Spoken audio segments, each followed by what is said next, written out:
when people are in a relationship and there seems to be a wave of joy and love and acceptance, and then other days maybe it's anger or resentment or frustration, how do we move out of that and more into acceptance and conscious love as opposed to control or manipulation, or well, you need to do this to make me happy? How do we expand beyond that?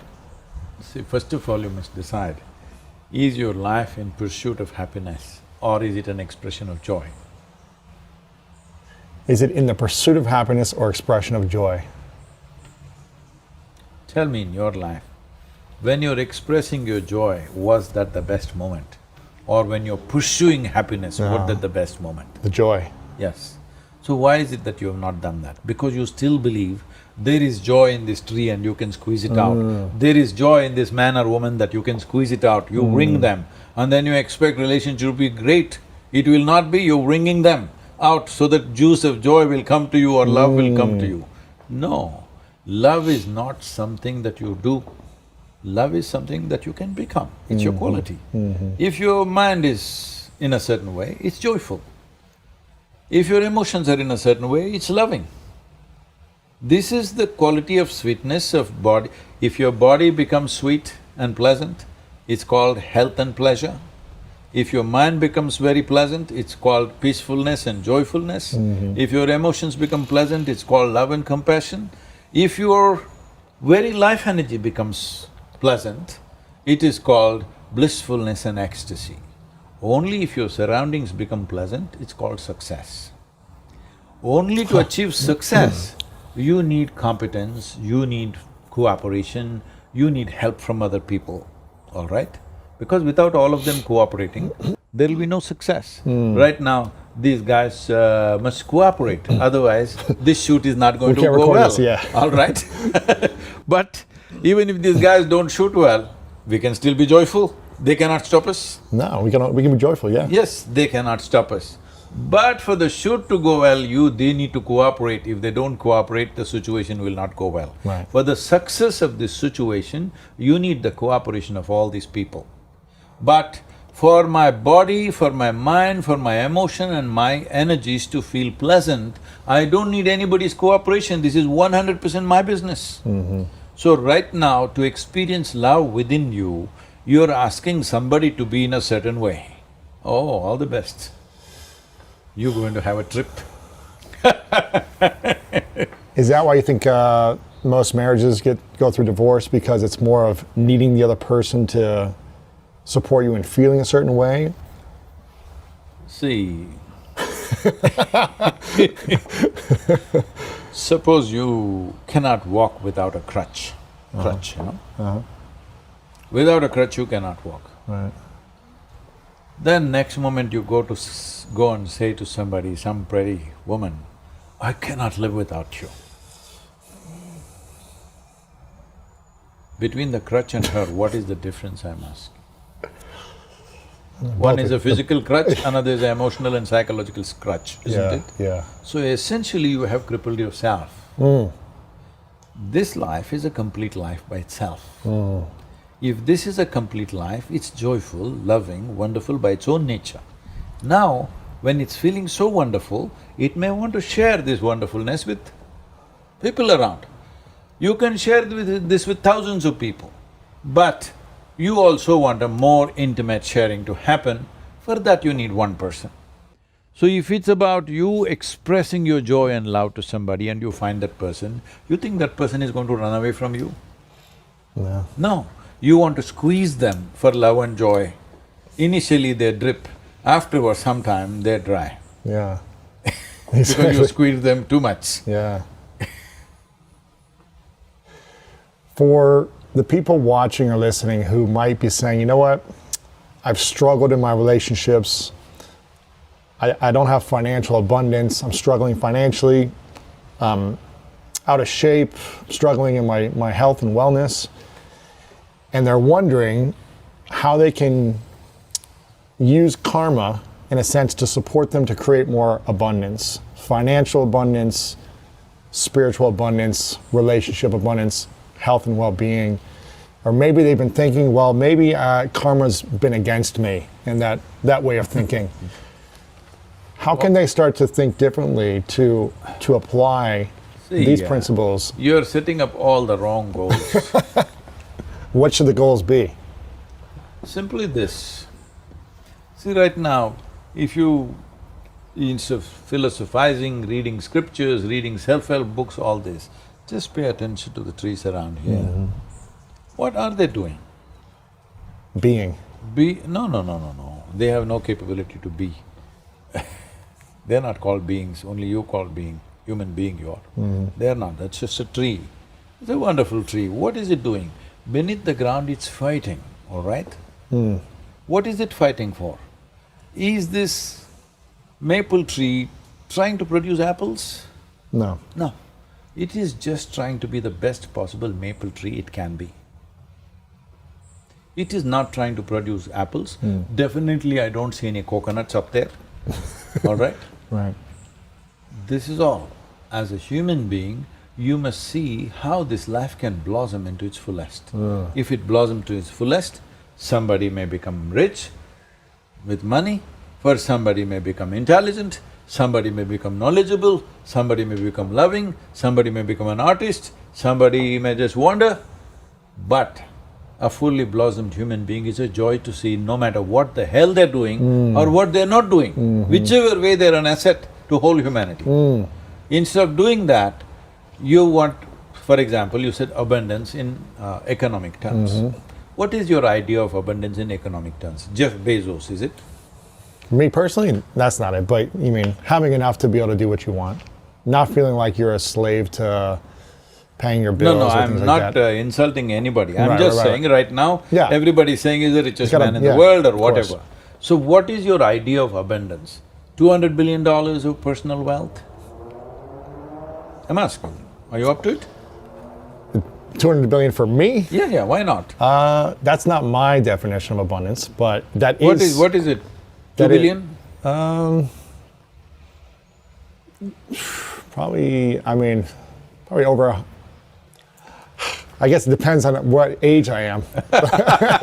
Tell me at your present… If I'm at 10, your if I'm present… 10 years old, it's like $100,000, I'm rich, you know. My present, I feel pretty abundant financially, but if you're asking for a specific number. No, I'm asking for a number, not because I want to find out your number. Yeah. I'm asking because these numbers are bloody meaningless. Right. They're all socially relevant, not relevant to you. And anyway, talking about karma, right now, let's say you are the guy who has $200 billion. Yes. It's only in your memory. If I erase your memory, your money is gone. Hello? Yeah. It's gone, isn't it? Well, it's in your bank account. It is in the account, but if you've forgotten what? Yeah, if you've forgotten the code or you've forgotten the access, then it's A gone. whole lot of people buried their treasure all over the bloody Right, world, right. and lot of somebody people- else found it 1,000 years later. It's true. A lot of people have lost all their Bitcoin and they can't get access to it, yeah. Yeah.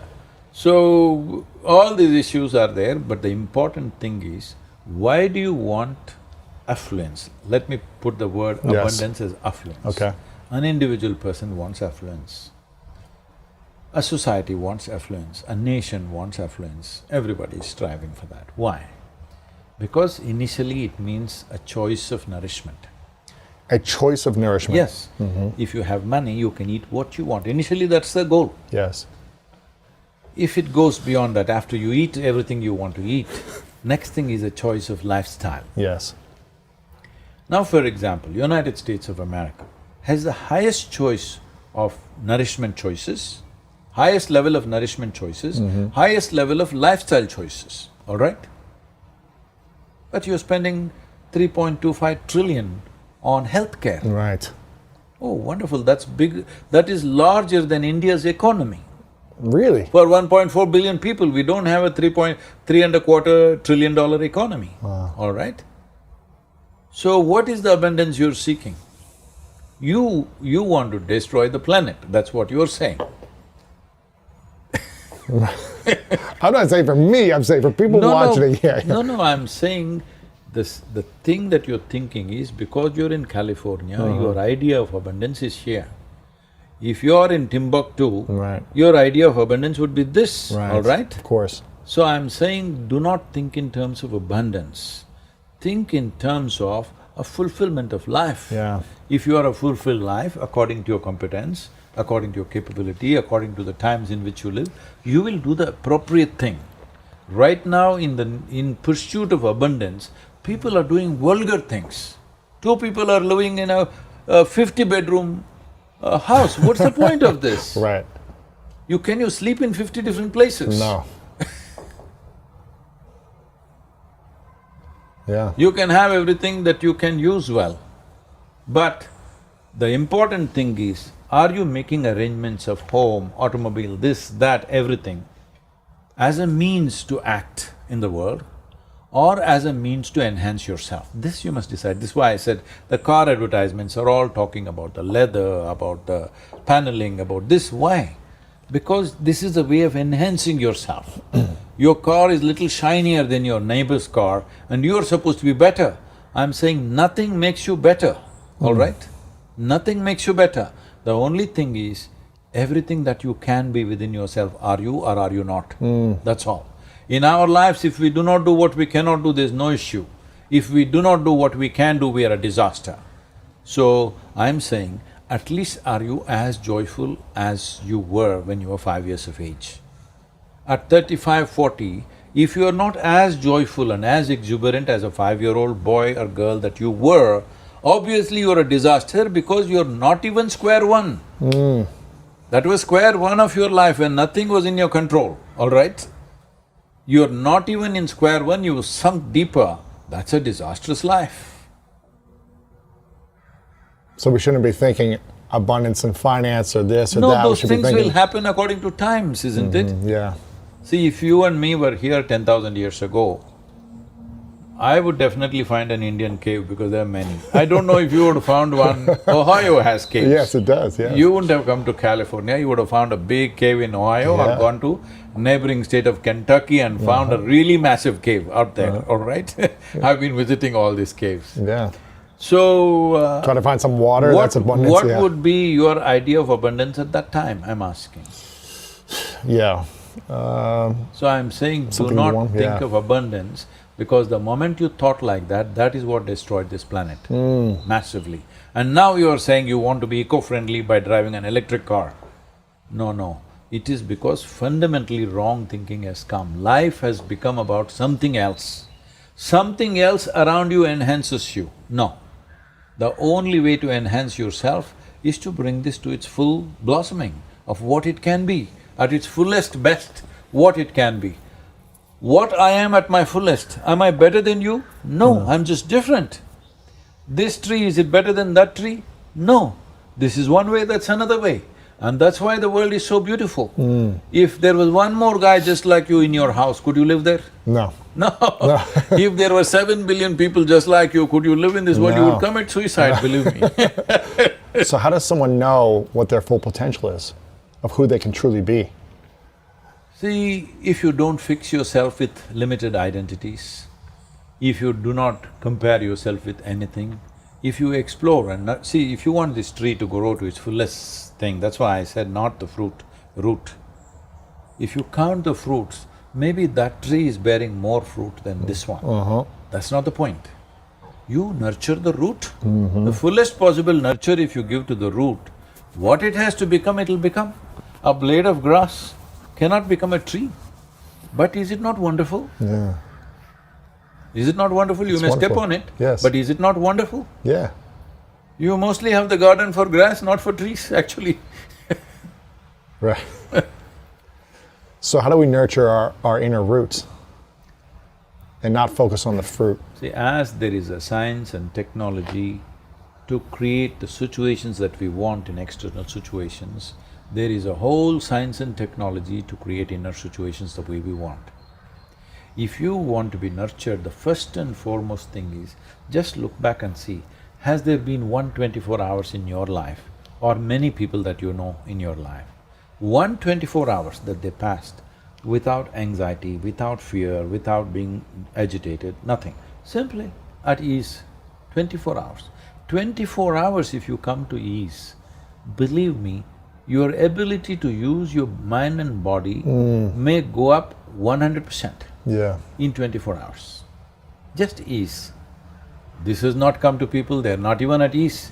People ask me, Sadhguru, how are you like this? I say, I'm talking to a crowd of 100,000. The way I would talk to somebody, they came and asked me something, I'm in the bathroom, I have to peep out of that and speak. Just like that, I'm speaking to 100,000 people on stage, with the same ease and with the same not being concerned about what somebody thinks about me, what happens. That's not the point. What I see as truth, I speak. You like it, you don't like it, you realize it, you don't realize it, that's left to you. But you will get it someday. If you heard the words, not today, maybe on your deathbed you will get it, but that's a wasted time. If you get it today, it would be wonderful. Today, if you understood, sitting here, this body is just a piece of the planet that I've picked up, this is not really me. It's for me to use it right now, it's wonderful, okay? This human body is the finest mechanism on the planet. It's given to me as a gift, I must keep it well, but it's not me, it's something that I picked it up from the planet. If I understand this now, I will live a very sensible life. If you get it from the maggots, what to do? Some realization happened, at least for the maggots. Yeah. It's good. People fool themselves into thinking that it's okay what they're doing. I'm sacrificing myself for the children and that's okay. I'm sacrificing myself for my husband's career and that's okay.